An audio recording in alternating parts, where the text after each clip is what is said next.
오늘 그리스도를 본받아라는 제목으로 말씀을 나눕니다. 이 제목을 가진 책을 우리 알고 있죠. 토마스 아켄피스의 그리스도를 본받아. 우리는 예수님을 믿는 사람들이지만 예수님은 이 땅에 계셨을 때 제자들에게, 많은 사람들에게 나를 믿으라고 하셨다기보다는, 믿으라는 말씀도 하셨지만 나를 따르라는 말씀을 훨씬 더 많이 하셨다는 것을 우리는 기억합니다. 믿는 사람들은 참 많은데 따르는 사람들은 만약 적다면 그것은 주님의 뜻이 온전히 이 땅에 이루어지는 것은 아니겠죠. 오늘도 세상에 많은 그리스도인들이 있는데 정말 예수님을 본받으려는, 따르려는 사람들은 그리 많지 않다는 것이 좀 슬픈 현실이기도 합니다. 지난 수요일 여러분들 오셔서 함께 축복해 주셔서 너무 감사하고, 저희도 조금이나마 그곳에서 예수님을 좀 따르는 마음으로 섬기려고 합니다. 오신 손님들이 다양하게 많았었는데요. 금요일에는 오랫동안 탈북 사역을 해오고 지금도 곳곳에서 탈북민들을 위해서 수고하고 있는 두 분이 오셨는데, 그분이 이런 얘기를 하나 했었어요. 탈북 청년 하나를 만나서 그 이야기를 해 주었는데, 그 청년은 북한의 엘리트래요. 한국에도 지금은 청년 거의 40대 초, 그러니까 청년이라고 볼 수가 있는데 엘리트 청년으로 지금 한국에서도 의사 과정을 이제 마무리하고 있다고 합니다. 그런데 이분이 좀 특별한 이야기를 했는데 이런 이야기를 했답니다. 내 안에 깊이 심겨진 주체사상을 빼낼 수 있겠습니까? 라고 반문을 했대요. 그러면서 하는 이야기가, 이거 못 빼냅니다. 못 빼내는데, 하지만 우리 탈북민들어 이것이 옳다, 이래야 한다라는 말들을 참 많이 하는데, 하나님이 얼마나 크신 분입니까? 하나님의 사랑이 얼마나 큰데 그 하나님이면 충분하지 않습니까? 라고 반문을 했다는 거예요. 그러니까 왜 우리에게 이런저런 코치를 자꾸 하고 우리를 컨트롤하려고 하느냐, 그런 취지에서 하나님의 큰 사랑만 우리에게 알려주시고 보여주신다면 충분히 우리가 달라질 수 있지 않겠느냐라는 그런 내용이 담긴 이야기였습니다. 그 이야기를 들으면서 저도 종종 기회가 있을 때 다른 분들과, 오늘이 교회에서 사역하는 분들과도 이야기를 하게 되기도 하는데요. 탈북민들 사역, 또 한국에 찾아온 외국인들이나 다문화 가정들을 대상으로 열심히 마음을 두고 섬기는 사람들이 참 많이 있습니다. 그런데 아쉬움이 있다면 저는 이제 그런 이야기를 해요. 우리가 만약 선교지로 간다면 우리는 아마도 대부분 우리가 갖고 있는 것을 포기할 것이라고, 우리의 언어도 포기하고 우리의 음식도 포기하고 우리의 문화와 스타일도 다 포기하고 우리는 그쪽에 맞춰야 된다라는 생각으로 선교지로 간다고, 그것이 이제 선교사의 마음이라는 것을 우리 알고 있는데, 우리에게 찾아온 사람들에 대해서는 왜 그런 마음을 가질 수는 없을까라는 이제 질문이었어요. 우리가 정말 선교사의 마음으로 이 땅에 찾아온 사람들도 대할 수는 없는 것일까? 그들더러 우리처럼 되라 하지 않고 우리가 그들처럼 되려는 마음을 가질 수 있다면 그것이 진정 주님의 뜻을 이 땅에 이루는 과정이 아닐까라는 생각을 함께 나눴었습니다. 제일 많은 현장 사역을 하는 분들 중에 탈북 사역이 특히 그렇지만 사역의 대상이 되었던 탈북민들이 상처받고 떠나는 경우도 있고, 거꾸로 열심히 헌신했던 사람들이 마음이 상해서 떠날 때도 있어요. 그 이유가 다 있습니다. 한편으로는 반응이 신통치 않은 것 때문에 실망해서 떠나게 되기도 하고, 한편으로는 너무 만들려고만 하는데 격차와 차별을 느껴서 마음이 상하기도 하는 것입니다. 예수님께서 이 땅에 오셨을 때 예수님은 이 땅에 찾아오신 가장 첫 번째 선교사였다고 말할 수 있겠죠. 예수님은 이 땅에 선교사로 찾아오셨는데 그 예수님은 오늘 읽은 본문에도 나와 있듯이 예수님이 우리처럼 되셔서 예수님은 모든 것을 포기하고 내려오셔서 우리를 하나님의 사랑으로 인도하셨던 것을 우리는 알고 있습니다. 어떤 마음으로 사셨는지 압니다. 그런데 주님은 사랑하는 제자들에게 나를 따르라 하셨고, 그리고 바울도 오늘 본문에서 우리가 그 그리스도의 마음을 본받자고 그 마음을 배우자고 그렇게 권하고 있습니다. 이제 내일부터 고난주간이 시작이 되는데요. 제가 캐나다에 있을 때 공동체를 소중하게 여기고 살아왔던 그 메노나이트 제세례파 계열의 크리스천들에게 가장 특징적인 것 중에 하나가 있었다면 그것은 그들 모두가 목회자뿐만 아니라 일반 성도들도 예수님을 따르는 것, 예수님을 본받는 것에 대한 마음이 너무 특별하게 보였던 것이었습니다. 그런데 그분들이 함께 예수 그리스도를 본받는, 따르는, 그리고 예수님의 삶의 그 특징적인 것을 요약한 표현이 있어요. 영어 표현이기도 한데요. Powerless, visible minority라는 표현이었는데요.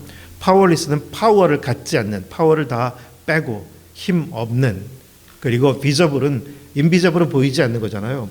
보이는, 그리고 minority, majority 주류가 아니라 아주 마이너리티로 살아가는 것이 예수님을 따르는 사람들의 삶이라는 그런 표현을 쓴 것이었습니다.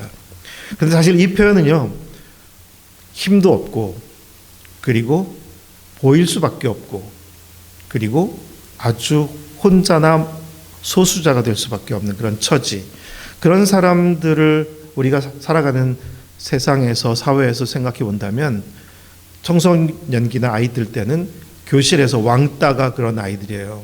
왕따가 된 아이들, 파워리스, 파워 없죠. 그리고 다 주목받을 수밖에 없는 보이는 상황이에요. 그리고 나를 위해 줄 수 있는 사람들은 없어요. 얼마나 위험한 상황입니까? 그리고 우리가 살아가는 사회에서도 예전에 낙인 찍힌 노예 같은 사람들이 그런 사람들이고, 살아가는 사회에서 가장 남의 나라에 와서 어쩔 수 없이 힘겹게 살아가는 그런 사람들도 그런 처지겠죠. 어떤 파워도 없고 숨을 수도 없고, 그리고 나를 위해 줄 사람도 없는. 그런데 그리스도인들이, 예수님을 믿고 따르던 그리스도인들이 이런 사람들이라는 고백을 갖고 있다는 것, 아마 그것이 예수님을 따르는 것이, 본받는 것이 무엇인가라는 그 질문을 생각해 보게 하는 것입니다.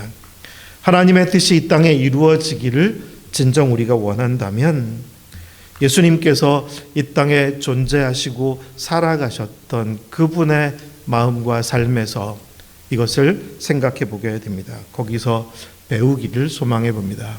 첫째는 파워리스인데요. 파워를 내려놓는 것입니다. 예수님은 하나님의 본체시나 하나님과 동등됨을 취할 것으로 여기지 않으시고 이 땅에 오셨습니다. 그리고 예수님은 가장 연약한 아기로 태어나셔서 사셨고, 그 당시의 유대 사회에서도 힘 있는 자 쪽이 아니라 일반적으로는 사회적 약자 쪽에 속해서 사셨습니다. 그리고 표현에도 있는 것처럼 종의 형체를 가지셨다는 것처럼 섬기는 힘없는 자의 모습으로 사셨습니다. 한편 예수님은 분명 하늘과 땅의 모든 권세를 지니신 분이었지만, 하지만 결코 그 권세로 다른 사람들을 강제하거나 위협하신 적이 없고, 오직 다른 사람들을 치유하고 살리는 데 그 권세를 사용하셨을 뿐 누군가에게도 위협이 되시지 않았던 것을 보게 됩니다. 예수님은 원래 파워가 없어서 그러셨던 것이 아니라 의도적으로 그 파워를 내려놓으셨던 것이죠. 만약 우리에게 파워가 주어진다면 우리가 살아가는 세상에서는 누구나 더 파워를 갖고 싶어 하고, 파워 헝거라는 표현처럼 파워에 굶주린 사람들도 많고, 파워를 갖게 되면 내가 원하는 뜻을 이루는 게 쉽죠. 내가 하고 싶은 대로 할 수가 있습니다. 그래서 모든 정치가들은 파워를 얻고자 하고 정당들도 정권을 얻고자 하고 파워를 가져서 뜻을 이루려고 합니다.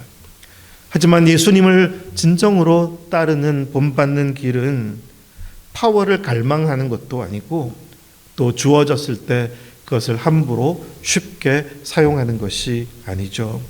오히려 나에게 주어져 있는 파워도 내려놓는 것이고 그것을 사용할 수 있어도 사용하는 것을 조심하려고 할 것입니다.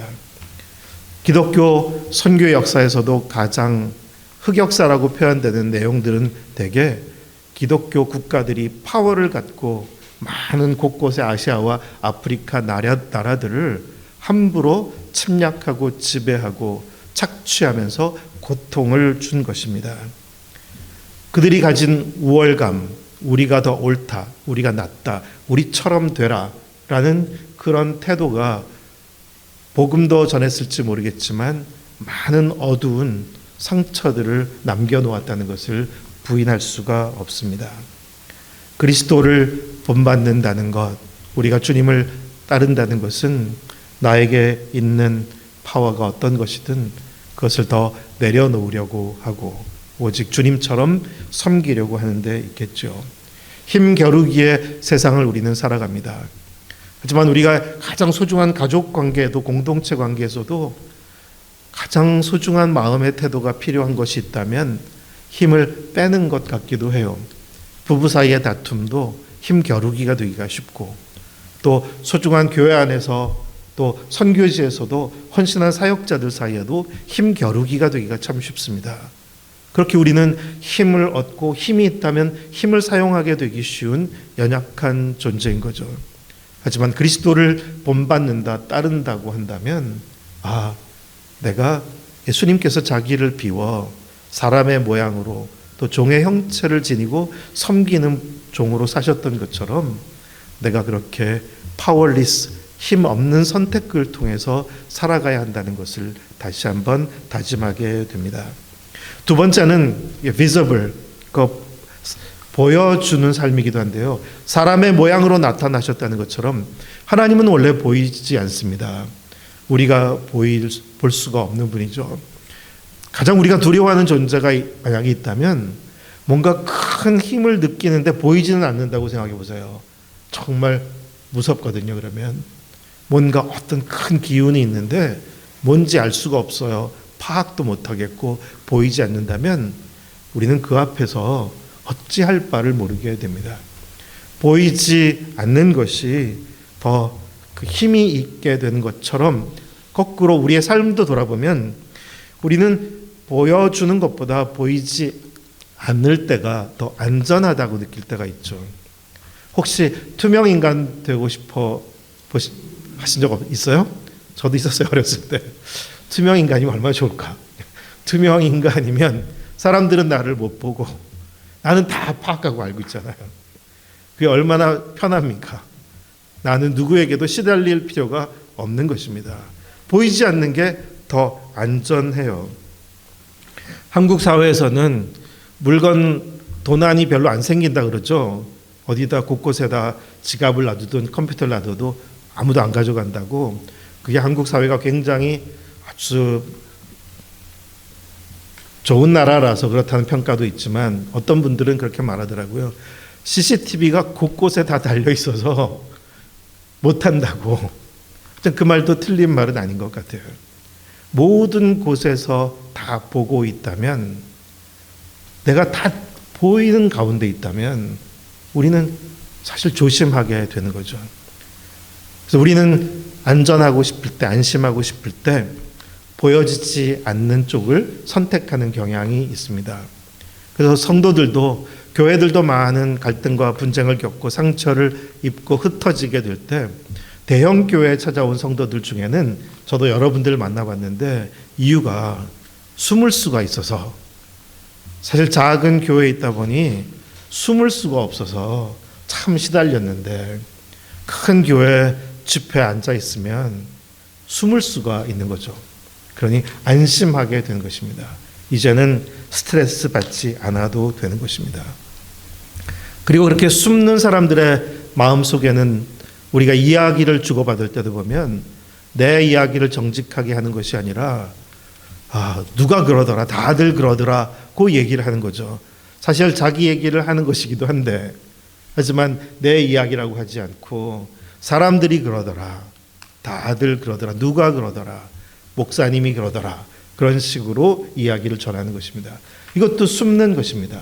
그러니까 우리가 invisible, visible, 보여지게 되기보다는 보여지지 않는 것을 더 선호하는 경향이 있는 것입니다. 근데 우리 예수님은 어떻게 사셨나? 예수님은 이 땅에 사시는 동안 정말 있는 그대로의 자신됨을 보여주셨습니다. 투명하신 분이었습니다. 예수님께는 이면이 있지도 않았고, 당시의 지도자들은 외식하는, 마치 가면을 쓴 것 같은, 회칠한 무덤 같은 이중적인 모습을 갖고 있었다면 예수님은 전혀 그러시지 않았습니다. 그리고 무엇보다 예수님의 십자가의 여정은 가장 파워리스한 길이기도 하지만 가장 비저블, 보여지는 길이었습니다. 예수님은 끔찍한 고통과 죽음이 다가오지만 자신을 숨기려고 하지 않으셨고, 숨으려고 하지 않으시고, 모든 사람들에게 공격당하시지만 자신을 그대로 내어주셨습니다. 모욕과 비난을 받지만 결코 안전지대를 찾거나 그리고 필요로 하지도 않으셨던 그 예수님은 그저 있는 그대로 자신을 보여주면서 사셨던 것입니다. 어쩌면 우리가 그리스도를 본받아 예수님을 따르고 본받는 것은 그렇게 나를 있는 그대로 보여주면서 사는 것이 아닐까 싶습니다. 이번 주간에 방문했던 온누리교회 여성사역 담당하는 여자 목사님이 한 분이 오셨었는데요. 그분은 좀 남자 같은 분이었어요. 그래서 굉장히 서글서글하기도 하고 절대로 이면이 없는 분. 근데 이분이 여성사역하면서 힘든 얘기를 하더라고요. 어떤 게 제일 힘드냐고 했더니 여성분들이 이야기를 하는 것을 많이 듣는데 나중에 보면 딴 얘기를 하는 거예요. 그래서 대부분의 여성들이 보니까 자기는 사람들이 말하면 그것이 다라고 생각했는데 사실 말하지 않은 게 다 있다는 거예요. 그리고 속 말은 진짜 하지 않고 자꾸 다른 얘기를 하는 것이 너무 힘들었다고 했습니다. 이분은 여성들 중에는 좀 다르게 그냥 다 직설적으로 이야기하는 스타일이었던 것 같아요. 그래서 자기는 이면이 없는데 어쩌면 많은 사람들을 만나보면 앞에서 하는 얘기랑 또 나중에 보면 다른 것, 그것이 참 힘들었다는 이야기를 했었습니다. 사람들에게 보여지는 나, 사람들에게 하는 말의 나가 실제 나와 다르다면 우리는 좀 숨겨져 있는 것이라고 볼 수가 있겠죠. 주님은 우리가 그렇게 존재하기를 원치 않으신다는 것을 생각해 보게 됩니다. 우리가 숨는 것을 선택하면 나 자신을 억압하는 것이기도 하고 또 다른 사람들과의 관계도 왜곡하고 훼손하게 되기도 하는 것 같습니다. 전에도 나눴었던 것 같기도 한데 제가 DTS 강의를 할 때 패스터들, 목회자들을 대상으로 하는 패스터 DTS도 강의한 적이 있거든요. 근데 특별히 유독 한국 문화에서만 전 세계 어디도 없는데 목회자들만 따로 DTS를 해요. 또 사모들만도 따로 모아서 DTS를 하고. 근데 그 이유도 보면 있는 그대로 자신을 다 보여줄 용기가 없고 그런 선택을 하면 더 어려움이 많이 찾아오기 때문이에요. 차라리 이야기하지 않는 게 편한 거죠. 이야기하면 안 된다라는 것이 일반화되어 있는 것 같습니다. 하지만 그래서 진정 마음을 나눌 친구가 없어서 외로워지는 것. 근데 저는 보나 공동체는 참 복된 곳이라고 생각해요. 우리가 함께 살아온 짧지 않은 시간들을 통해서 우리는 보여질 수밖에 없는, 있는 그대로 보여주는, 우리는 보이는 삶을 계속 살아왔고 살아가고 있으니까요. 우리가 살아가고 있는 세상은 점점 더 숨으려는 마음을 갖고 자신을 있는 그대로 보여줄 수 없는 세상 속에서 사람들은 오히려 사람들 앞에서 자유롭지 못한 그런 세상을 살아가고 있습니다. 정직한 그대로, 나 그대로, 그리고 다른 사람들의 이야기를 빌어서 말하지 않고 내 이야기를 있는 그대로, 그냥 나를 그대로 보여줄 수 있는, 그것이 바로 예수님을 따르는 길이라는 것을 다시 한번 생각해 보게 됩니다. 세 번째는 마이너리티인데요. 그러니까 예수님은 십자가의 여정에서는 특별히 혼자가 되셨습니다. 우리가 알듯이 어느 사회에서든지 소수가 되면 참 힘듭니다.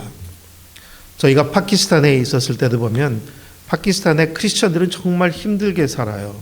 왜냐하면 97%의 무슬림 가운데 끼어 사는 1.5%의 신앙인들이니까 쉬울 수는 없겠죠. 그나마 그들끼리 마을을 이루어서, 가난한 마을을 이루어서 서로 위로받고 살아가고 있습니다. 그래서 있었던 에피소드들 중에는 어떤 한 크리스천 자매가 억울하게 재판을 받고 사형 선고까지 받았는데, 그러다가 재심의 과정을 통하여 나중에 풀려났다는 소식을 듣게 됐을 때 크리스천들은 너무 기쁜 거예요. 너무 감사하고 기쁜 거예요. 하지만 기쁘다는 말을 할 수가 없어요. 왜냐하면 그 일로 인해서 모든 무슬림들이 정말 화가 나가서 곳곳에서 분노를 쏟아내고 있는데 소수자 쪽이니까 말하지 못하게 되는 것입니다. 그래서 숨죽여서 기뻐도 기뻐하지 못하고, 또 때로는 테러와 공격에 의해서 불타고 어려운 일들이 찾아와도 거기에 대해서 뭐라고 할 수 없는, 그렇게 마이너리티로 살아간다는 것은 정말 서럽고 힘든 일이기도 합니다. 그러다가 만약 주류가 된다면 기쁘고 당당해지겠죠. 편하고. 사람은 누구나 숫자가 많은 쪽에 있으면 용기가 생깁니다. 그래서 10대 아이들도 혼자일 때는 아주 착하고 순한 것 같은데 그룹이 커지면 무서워지기도 하잖아요. 숫자가 주는 힘이 있습니다. 이번에 우리나라의 정치적인 그런 갈등과 분쟁의 상황 속에서도 왜 사람들은 숫자를 자꾸 다 모으려고 하는 것일까? 우리가 질문을 좀 던져보고 싶습니다. 더군다나 기독교 지도자들까지 왜 사람들을 동원해서 수를 통해서 뭔가를 하려고 하는가? 정말 그리스도를 본받는다면, 그리스도를 따른다면 그런 선택은 결코 하지 않을 것입니다. 민주사회도 다수결로 결론이 나게 됩니다. 내가 다수 쪽이면 마음이 편하겠지요.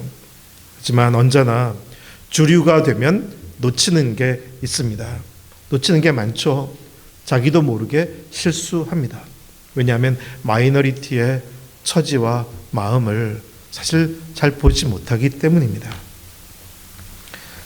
우리의 목소리가 자연스럽게 커지고 우리가 하는 일이 다 쉬워질 때, 하지만 혹 그런 상황 속에 더 힘들어지는 사람은 있지 않을까 늘 돌아보는 것이 너무나 소중한 것이겠죠. 내가 혼자가 되어도 괜찮을까? 나는 혼자라도 묵묵히 동일한 길을 계속 걸어갈 수 있을까 자문해 봅니다. 하지만 분명한 것은 예수님이 그렇게 걸으셨고 사셨습니다. 예수님은 때로는 수많은 사람들이 예수님 주변에 몰려들었고 환호하고 종려나무 가지도 흔들고, 그리고 제자들 중에는 충성 맹세까지도 했었잖아요. 죽기까지 주님을 떠나지 않겠습니다. 충성 맹세하는 제자들도 있었지만 예수님은 단 한 번도 그런 무리들의 말이나 제자들의 충성 맹세에 힘을 얻거나 의지하지 않으셨고, 그저 이 땅을 살아가는 3년 동안의 여정이 혼자라는 것을 잊지 않으셨던 것 같습니다. 누가 알아주어도 알아주지 않아도 그것이 나를 이렇게 저렇게 할 수 없는, 혼자라도 되는, 그리고 십자가 여정은 정말 처절하게 혼자가 되신 시간이었습니다. 그리스도를 본받는 것, 그것은 내가 누군가를 찾고 내 편으로 모으려 하기보다 그냥 나로서 살아가는 것 아닐까 싶습니다. 좀 공동체도 더 건강해질 수 있고 성숙해져가는 과정은 구성되어 있는 모든 사람들이 각자 자신됨에 충실할 수 있을 때, 신실할 수 있을 때 더 신실한 공동체가 될 수 있을 것이라 믿습니다. 예수님의 십자가, 한 주간 동안 더욱 묵상하는 기간이기도 합니다. Powerless Visible Minority. 그리스도를 따르는 길, 본받는 길이 어떤 것인가 다시 한번 생각해 보게 됩니다. 하나님께서 우리에게 파워를 주신 것이 있다면 그것을 우리가 당연하게 여기기보다는 더 내려놓을 수 있는 마음을 지닐 수 있기를, 파워가 없다는 이유로 더 파워를 모으려고 하지 않게 되기를, 그리고 내가 나의 안전을 위해서 숨지 않도록 하기를, 그저 나를 어떤 상황 속에서도 있는 그대로 보여주며 살아갈 수 있는 용기를 갖게 되기를, 그리고 혼자라도 괜찮은, 나 혼자라도 흔들리지 않고 계속 주님을 따르는 길에 신실한 우리 모두가 되기를 소망하며 한 주간도 주님과 함께 동행하는 우리 모두가 되기를 축원합니다. 기도하겠습니다. 사랑의 주님, 주님께서 이 땅에 오셔서 살아가셨던 삶의 발자취, 특별히 십자가의 길을 걸으신 주님의 발자취를 묵상하는 고난주간을 보냅니다. 주님의 사랑을 입었고 그 사랑에 보답하며 주님을 따르고 싶은 마음도 우리에게 허락해 주셨는데, 주님 그 길이 어떤 길인지 함께 다시 나누었습니다. 주님, 주님의 길을 깊이 마음에 두고 주님께로부터 배우고 주님을 본받는 우리의 믿음의 여정이 될 수 있도록 주님께서 인도해 주시고, 우리 공동체도 그렇게 더 그리스도를 본받는 공동체 되게 하여 주시옵소서. 예수님의 이름으로 기도드립니다. 아멘.